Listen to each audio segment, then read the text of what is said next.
पिछले टर्नों पर हमने वैद्युत द्विध्रुव के कारण अक्षीय यानी एंड ऑन पोजीशन और निरक्षीय यानी कि इक्विलेटरल लाइन पर वैद्युत क्षेत्र की तीव्रता पढ़ी थी। आज हम लोग वैद्युत क्षेत्र की तीव्रता अन्य किसी बिंदु पर पढ़ेंगे, ना तो वो अच्छी स्थिति में होगी और ना ही निरक्षीय स्थिति में होगी। फिगर मैंने पहले से ये बना हुआ है क्योंकि वीडियो बनाते समय अभी डिस्टर्ब हो गया था बीच में, तो दोबारा वीडियो बना रहा हूँ। हाँ, आप देखें, मान लिया वैद्युत द्विध्रुव है AB जिस पर आवेश है -Q और +Q और इसका मिड पॉइंट है O। अब हमें वैद्युत क्षेत्र की तीव्रता निकालनी है इस Q बिंदु पर। जानबूझकर बिंदु P के बजाय हमने Q लिया है, उसका कारण भी समझ में आएगा। माना इस O से Q बिंदु तक की जो दूरी है वो R के बराबर है तथा ये OQ रेखा जो है वो वैद्युत द्विध्रुव के साथ में थीटा कोण बना रही है। कितना कोण बना रही है? थीटा कोण बना रही है। अब चूंकि ये आवेशों के कारण चूंकि ये ना तो अच्छी स्थिति पर है ना निरक्षीय स्थिति में है, तो अतः इन्हें इसे यानी कि आर्टिकल को हम पिछले आर्टिकलों की तरह प्रूव नहीं कर सकते हैं। इसके लिए हमें वैद्युत द्विध्रुव आघूर्ण यानी इलेक्ट्रिक डाइपोल मोमेंट P को लेना होगा, जिसकी दिशा हमें मालूम है -Q से लेकर +Q की ओर है। ये मैंने बना रखा है। अब इसको घटकों में वियोजित किया है कंपोनेंट में। जैसे मैं बता चुका हूँ, एंगल की तरफ का कंपोनेंट ये आ गया P cos थीटा और दूसरे साइड का कंपोनेंट आ गया P sin थीटा। क्लियर? अब P cos थीटा और P sin थीटा में ये आवेश सम्मिलित ही हैं, तो इनके कारण अब हम लोग वैद्युत क्षेत्र की तीव्रता निकालेंगे।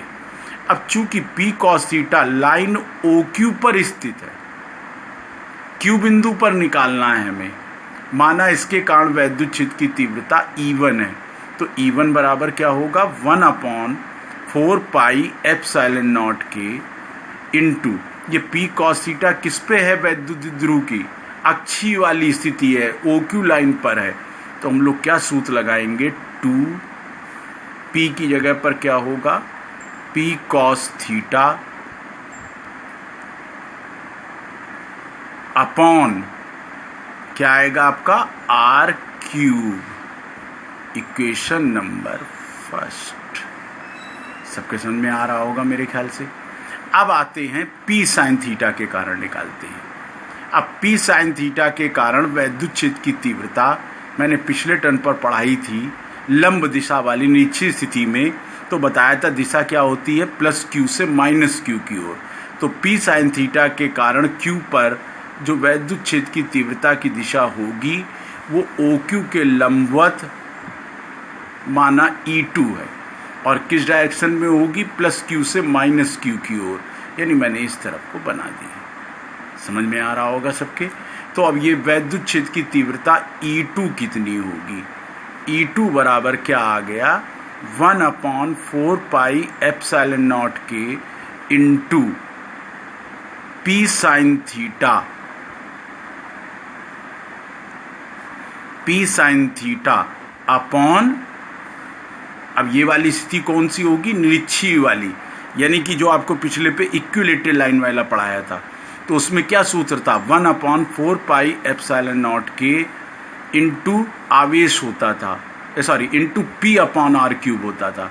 तो इसमें क्या आ जाएगा? P sin theta upon R³। Equation number 2। अब हमारी दोनों तीव्रताएं निकल कर आ गई। अब इनकी हमें रिजल्टेंट वैद्युत क्षेत्र की तीव्रता निकालनी होगी। अब रिजल्टेंट वैद्युत क्षेत्र की तीव्रता निकालने के लिए अब अगर ये इनको हम क्षैतिज और ऊर्ध्वाधर दिशा में वियोजित करेंगे तो ये बहुत लेंथी प्रोसेस हो जाता है, क्योंकि E1 और E2 बराबर भी नहीं है तो कोई घटक कैंसिल नहीं होगा और इनका ड्राइव वो भी बहुत लेंथी हो जाएगा। तो अब इसके बजाय आप लोगों ने वेक्टर का रिजल्टेंट निकालने का फर्स्ट ईयर में एक फार्मूला पढ़ा होगा, R² बराबर P² + Q² + 2PQ cos phi। ये फार्मूला मैं यहाँ पर अप्लाई कर दे रहा हूँ। माना इन दोनों का, इसके लिए हम लोग वैसे समांतर चतुर्भुज बनाते हैं, पैरेललोग्राम, ये आपका परिणामी E की दिशा होगी। अब E की वैल्यू हमें निकालनी है, तो R की जगह पर E, P की जगह पर E1 स्क्वायर, Q की जगह पर E2 रख दीजिए तो E2 स्क्वायर हो जाएगा, plus 2E1 E2 cos phi होता है P और Q के बीच कोण, तो यहाँ E1 और E2 के बीच का कोण, E1 जो है वो OQ दिशा में है और E2 इसके लंबवत है, तो ये कोण कितने अंश का होगा आपका, 90 डिग्री का। तो यहाँ आ गया cos 90। cos 90 की वैल्यू क्या होती है आपकी, 0। तो E स्क्वायर बराबर क्या बचा आपका, E1 square plus E2 square. तो E स्क्वायर बराबर E1 स्क्वायर और E2 स्क्वायर का स्क्वायर करके यहाँ रखें मान, और जो कॉमन है उसे बाहर भी निकाल लें, कोई दिक्कत तो नहीं होगी। 1/4 पाई एप्सिलॉन नॉट की का होल स्क्वायर मैंने दोनों में से कॉमन निकाल लिया। और क्या कॉमन निकल रहा है, P स्क्वायर, और क्या कॉमन निकल रहा है, R क्यूब का होल स्क्वायर, यानी R क्यूब का होल स्क्वायर। क्या बचेगा, 2 का स्क्वायर होके 4 cos स्क्वायर थीटा और प्लस साइन स्क्वायर थीटा, इतनी राशि बची। अब E बराबर यहाँ पे अंडर रूट ले लें तो क्या बचेगा, 1/4 पाई एप्सिलॉन नॉट की। ठीक है, अब हमारा होल स्क्वायर हट गया। यहाँ P स्क्वायर का क्या बचा आपका, ये होल स्क्वायर इसके ऊपर यहाँ लगा दे रहा हूँ। P स्क्वायर का क्या बचेगा, P R क्यूब के होल स्क्वायर की जगह R क्यूब। अब यहाँ पर ट्रिग्नोमेट्री का एक फार्मूला लगा दें, 3 cos स्क्वायर थीटा अलग कर लें, plus cos square theta plus sine square theta.